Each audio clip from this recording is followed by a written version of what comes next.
로마서 4장의 가장 중요한 핵심, 십자가와 부활, 칭의의 완성에 대해서 오늘 로마서 4장 25절 마지막 절에 오늘 우리에게 말씀해 주고 있습니다. 복음은 사람의 생각이나 철학이 아닙니다. 그래서 우리 개혁주의인 신학에서는 철학을 신학 위에 올려놓으면 자유주의 신학으로 잘못된 신학의 사상으로 흘러가는 경향이 오늘날 너무나 많고요. 그에 반해 철학을 신학 아래로 내려놓을 때 개혁주의 신앙으로 가게 됩니다. 그래서 우리 신학에서도 철학을 반드시 공부를 하죠. 자유주의 신학은 성경에서 말씀하시고 기록된 역사의 시스토를 액면 그대로 받아들이지 않는 사상이 있다는 것이죠. 오늘날 자유주의 신학이 얼마나 문제가 되고 있는지 여러분 들어서 많이 아시겠지만, 예수님의 십자가에 죽었던 그 사실을 역사로 인정한다 부분적으로, 그러나 부활은 아니다라고 부정을 하고 있고요. 오늘 우리의 칭의의 사건이 그로 인해서 파괴되는 경향이 없지 않아 있다는 것입니다. 예수님 당시에도 사두개파와 우리가 잘 아시는 바리새파, 督파가 있었지만, 사두개파는 여러분들이 아시는 대로 부활의 사건을 받아들여요. 그러나 제가 말씀을 정리드리겠습니다. 바리새파는 부활을 인정을 한다. 그러나 사두개파는 부활을 인정하지 않았던 사건을 여러분들이 성경에서 알고 있듯이, 오늘날에도 이와 동일한 자유주의 신학이 바로 부활을 부정하고 있다는 사실인 것입니다. 그러나 복음의 사건은 하나님께서 역사 속에서 실제로 행하신 그런 사건, 우리가 성경 읽으면 믿음이 있는 자들이 그 사건을 그대로 받아들입니다. 그런데 철학자들은 그 부분은 납득이 안 가고 이해가 안 되고 도저히 설명이 불가하다. 그래서 믿지 않는 것이 철학의 사상들. 사도 바울은 오늘 본문에서 복음을 설명할 때 감정이나 사상을 말하는 것이 아니라 십자가와 부활, 이 두 결정적인 사건을 우리에게 제시해주고 있다는 것입니다. 이 두 사건은 구원을 가능하게 한 생각이 아니라 구원을 완성한 하나님의 참된 행동이라는 것입니다. 그러므로 복음은 우리가 어떻게 느끼느냐에 달리는 메시지가 아니라 이미 일어났고 지금도 효력이 있는 하나님의 구원의 선언이라는 것이 십자가와 부활의 사건을 통해서 우리에게 알려주고 있습니다. 이런 의미에서 우리가 몇 가지, 한 세 가지 정도로 우리가 함께 한번 그 내용을 파악해 보도록 해보겠습니다. 예수는 우리의 범죄 때문에 내어줌이 되었다라고 성경은 오늘 우리에게 알려주고 있습니다. 십자가는 오늘날 우리가 생각하는 것처럼 단순한 비극적 죽음의 사건이 아닙니다. 예수가 이 땅에 오셔서 바리새인들이나 사두개인들을 향하여서 무슨 범죄 행위가 드러나서 십자가에 로마의 법에 의해 죽었나, 그런 게 아니라는 것이죠. 그것은 우리의 죄의 문제가 하나님 앞에서 완전히 사라지는, 소멸되어 버리는 이런 놀라운 역사의 장소가 바로 십자가라는 것입니다. 하나님의 공의를 실현한 십자가가 역사 현장에 존재했다는 준엄한 사실 또한 우리가 인정하고 들어가는 것입니다. 하나님의 아들 예수는요, 자신의 죄가 아니라 우리의 원죄 때문에 내어주심이 되었는데, 우리의 죄값을 십자가에 못 박으셨다는 것입니다. 그러므로 십자가의 죽음은 하나님의 공의를 실현하고 그곳에서 하나님의 사랑이 실현되는 것인데, 오늘 저와 여러분들 그 사랑 때문에 오늘 우리는 의로운 백성, 의인된 백성으로 믿는 자에게 하나님이 허락하신 놀라운 축복의 사건이라는 것입니다. 우리가 알듯이 우리 인간 스스로는요, 죄의 문제를 해결할 수 있는 방법이 없었다. 문제 해결이 안 된다는 것이죠. 하지만 결과적으로 우리의 죄에 대한 형벌이 형벌이 예수께 전가가 되었습니다. 예수께 우리의 모든 죄가 전가되고 그 모든 인류의 죄를 하나님이 십자가에 박으셨다는 이런 사실. 그래서 하나님의 거룩한 공의는 십자가에서 만족되었고 충족되었다는 사실인 것입니다. 그러므로 십자가는 죄를 덮어두는 그런 자리가 아니라 그 십자가는 죄의 값을 깨끗하게 청산해버리는 하나님의 구원의 현장이라는 것이죠. 이것이 곧 하나님의 공의와 사랑이 실천된 그 장소라는 것입니다. 그래서 사도 바울은 십자가를 표대로 향하여 표대로 정하고 그것을 향하여 힘써 그렇게 달려간다라고 성경이 우리에게 알려주고 있는데, 사도 바울이 말하는 그 달려가는 발걸음은 믿거나 말거나 그런 것이 아니라 창조주 하나님이 구원받는 백성을 향한 하나님의 놀라운 그런 사랑의 실현을 그곳에서 은혜 가운데 오늘날도 저와 여러분들을 향해서 그것을 베풀어주고 있다는 것이죠. 오늘 우리가 하나님 그 바라보는 그 방향으로 걸어가는 발걸음이요, 정말 여간 쉽지 않습니다. 하나님의 은혜가 지금 오늘 우리에게 임하지 않는다면 우리는 그 길을 걸어가는 것이 그렇게 어렵다는 것이죠. 다만 하나님의 은혜가 지금도 우리에게 내려지고 있기 때문에 우리는 그 십자가의 길을 갈 수가 있고 우리에게 그 사랑을 맛보라고 오늘 우리에게 알려주고 있는 것. 십자가는 제 형벌이 예수께 전가되어서 하나님의 공의로 하나님께서요 만족하는 그 자리. 바로 그것이 믿음을 통하여 의의 전가라 하는 것이 오늘 우리에게 실현되어졌다는 것입니다. 의의 전가라 하면요 곧 이런 것입니다. 오늘 우리의 원죄의 모든 것을 하나님이 지워버리시고 없애버리고 삭제해버리고 심지어 바다 저 깊은 곳에 던져버리고 하나님 등 뒤로 던져놓으시고, 그래서 우리 자체를요 하나님을 믿고 받아들이는 백성, 의로 칭함받은 그들에게는 하나님이 다시는 율법으로 죄를 묻지 않는다는 것입니다. 그렇다고 우리의 죄가 사라진 것이냐? 우리 안에 남아있어요. 사도 바울도 늘 고백하는 것처럼 내 안에는 두 법이 있다. 하나는 성령의 법이고 또 다른 하나의 법은 자신 속에 있는, 자신의 어떤 자만함 속에 있는 자신의 죄가 있다는 것이죠. 그 두 법이 싸운다는 것입니다. 오늘 우리는 이 세상의 마지막까지 구원의 서정을 완성하는 그 단계까지 우리 안에 이 두 법이 늘 싸우고 있음을 우리 스스로 깨닫고 살아갈 것입니다. 그래서 오늘 우리가 한 걸음 한 걸음 걸어가면서 우리가 성령의 열매를 맺어가라 하면 나의 성품을 바꾸고 나의 삶의 방향의 일을 바꾸고 하나님이 원하는 거룩한 그 길, 성령의 열매를 맺어서 그 길을 가라고 우리에게 알려주는 것이 바로 오늘 주와 동행이라고 이렇게 말합니다. 어떤 분들이 주와 동행한다니까 주님이 어디 계시냐 묻더라고요. 오늘 성령님 저와 여러분들 안에 함께하고 있다는 사실을 우리가 믿어야만 된다는 것입니다. 두 번째로 예수는 우리를 의롭다 하시기 위하여서요 다시 살아나셨습니다. 부활은 십자가 뒤에 덧붙여진 기억이 아니라는 것입니다. 자유주의 신학은요 이러한 역사적 부활을 믿지 못하는 것입니다. 여러분들 혹시 들어보셨는지 모르지만 유명한 스웨덴의 신학자 칼 바르트라는 신학자는요 자기는 이런 말을 남겼습니다.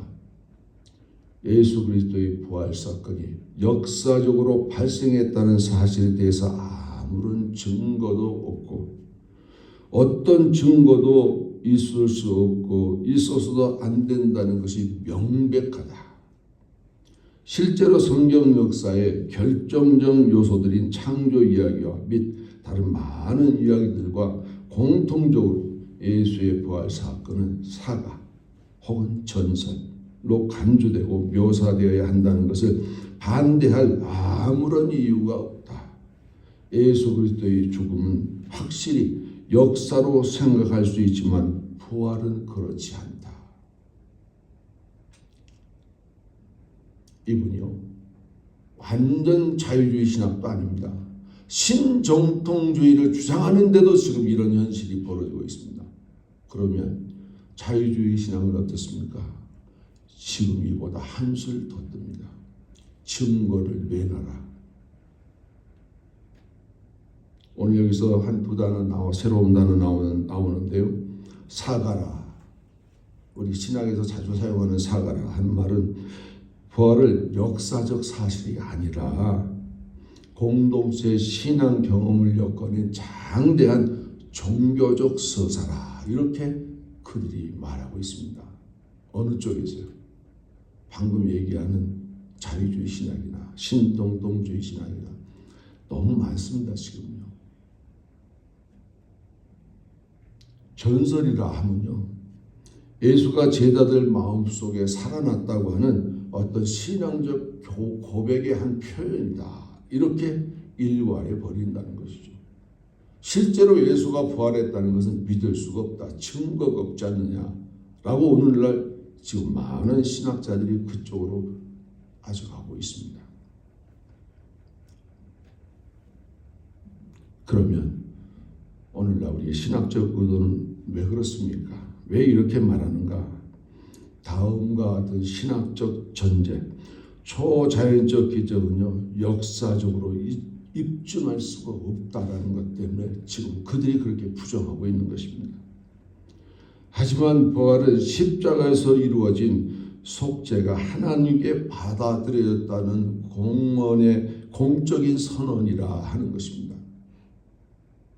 우리가 성경을 말씀을 대로 믿지 못하는 것은요, 바로 이와 같은 자유주의 신앙으로 흘러가는 것입니다.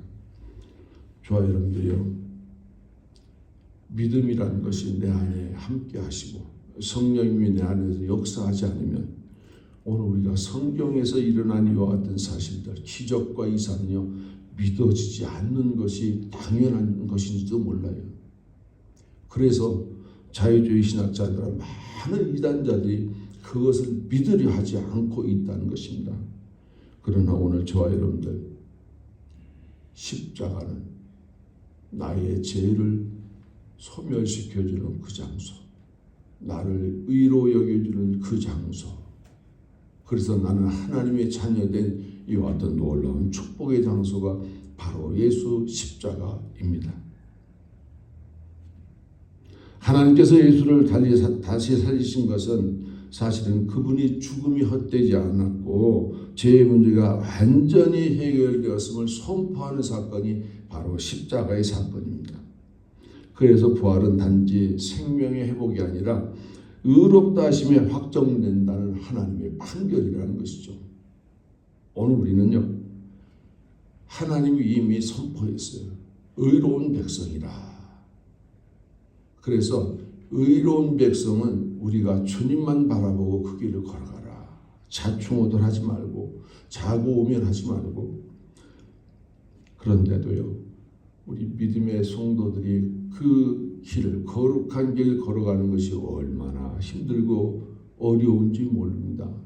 그 구원의 길에 들어가는 것은 우리 주님이 이 땅에 오셔서 우리에게 말씀해 주셨지만 십자가의 그 길은 좋은 길이다. 그 길은 험난하고 그 길은 고통스럽고 괴롭고 힘들고 험난하고 때로는 감당할 수가 없어서 그곳을 피하고 싶어지는 그런 엄난한 길. 어떤 분은 또 그런 얘기 하시더라고요. 예수 믿으면 모든 것이 다 잘 되는 줄 알았더니 그렇지 않다고. 그러면서 나는 접어두겠습니다. 떠나겠습니다. 그리고 돌아가는 그런 분들도 없지 않아 계세요. 십자가의 그 길은 우리가 놀면서 쉬면서 가는 그런 길이 아닙니다. 그러므로 우리 성도의 칭의는 감정이나 상태에 달린 것이 아닙니다. 부활하신 예수 그리스도에 우리는 굳게 서야만 하는 것이 바로 십자가 그 길을 바라보고 가는 성도의 길입니다. 부활은 십자가가 받아들여졌다는 그 놀라운 칭의의 보증이라는 것입니다. 이어서 세 번째로 말씀드립니다.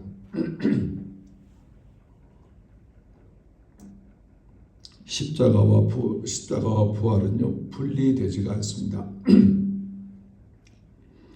십자가와 부활은 하나의 구원 사건이라는 것입니다. 오늘 본문은 예수 그리스도의 죽음이 우리의 죄를 담당한 대속이었다는 것입니다.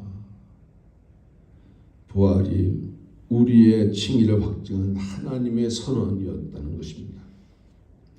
십자가가 없는 부활은 의미를 잃어버려요. 부활이 없는 십자가는 구원을 완성할 수가 없다는 것입니다. 십자가에서 제 형벌이 담당되어졌고 부활을 통해 그 속죄가 받아들여짐이 선포되어졌다는 것입니다. 하나님은 십자가로 죄를 처리하셨고요. 부활로 의롭다 하심을 확정한 된 사실입니다. 그러므로 구원은 한쪽만 붙드는 것이 아니라 십자가의 부활과 함께 붙들어온 온전히 그렇게 이해가 되어야 한다는 것입니다. 칭의는 십자가와 부활이 함께 이루어낸 완성된 하나님의 구원의 선언입니다. 그러면 오늘 우리는 이 시간에 이런 고백이 필요합니다. 과연 나는 믿음으로 하나님의 의롭다 하심 받음에 내가 오늘 인정하고 있습니까? 일전에 우리 한 새벽 예배 시간에 말씀했습니다. 하나님께서 너는 의롭다라고 선포했습니다. 그러므로 오늘 우리가 하나님 앞에 나 자신을 선포한다면 우리는 뭐라고 선포하면 좋겠습니까? 새벽 예배 나오신 분은 아시는데 우리 한번 부르짖어 볼까요? 나는 의롭다. 오늘 내가요 선포하는 것입니다. 하나님이 선포한 사실을요 나는 인정하는 사실이 나는 의롭다 선포할 때 내가 의로운 하나님의 백성으로 의로운 길을 걸어가게 되는 것입니다. 오늘 우리가 의로운 백성들은요 또한 놀라운 사실이 있습니다. 저와 여러분이 하나님께서 우리를 함께 동행해 주고 있다는 사실입니다. 어쩌면 우리는 세상의 삶의 길을 걸어가면서 고통스럽고 힘들고 어렵지만 잘 견뎌내고 나아가는 것, 이것이 하나님의 은혜 아닌가 싶습니다. 저와 여러분들이 하나님 은혜 안에 믿음을 가지고 주님과 동행하는 삶을 걸어가시기를 축원합니다. 결론입니다. 우리는 여전히 연약하고 날마다 부족함을 경험하게 됩니다. 우리 자신을 돌아보면 의롭다고 말할 근거는 찾을 수가 없어요. 그러나 하나님은 우리의 상태를 보시고 판결한 것이 아닙니다. 예수 그리스도의 십자가의 부활을 근거로 이미 분명한 판결을 선언하셨습니다. 너는 의롭다. 어떤 백성에게요? 믿음을 받아들인 그 백성. 아브라함이 믿음으로 하나님을 믿었더니 하나님이 그것을 의로 여기셨다. 창세기 15장에 나와 있는 이 말씀, 오늘 저와 여러분들에게 공의 적용될 줄로 믿습니다. 이 선언은 우리의 감정에 따라 흔들리지 않고 우리의 실패에도 취소되지 않습니다. 하나님의 신실한 그 위에 저와 여러분들이 굳게 서시기를 축원합니다.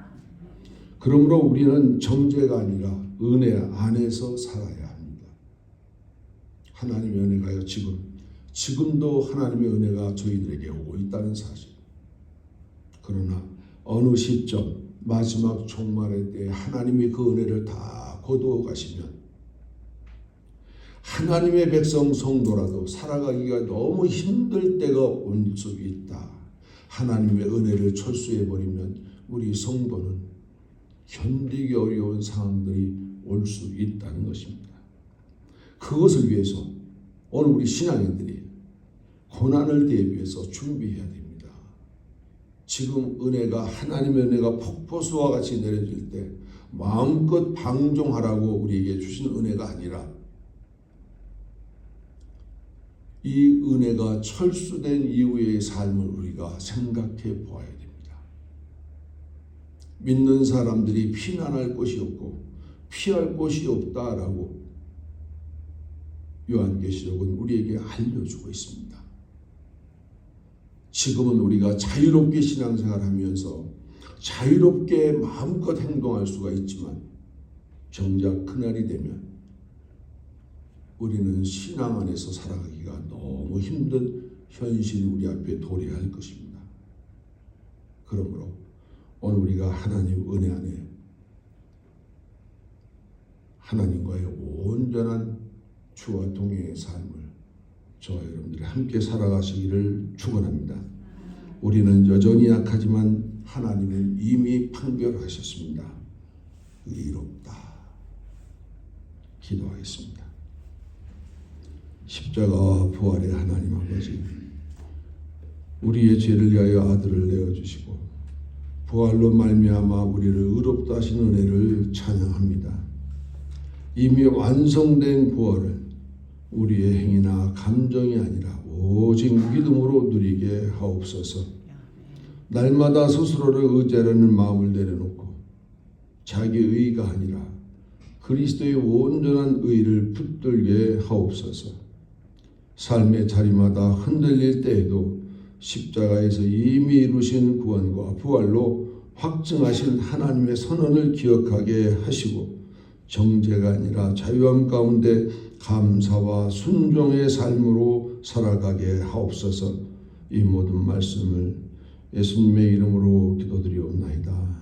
아멘. 주기도문 예배 마칩니다.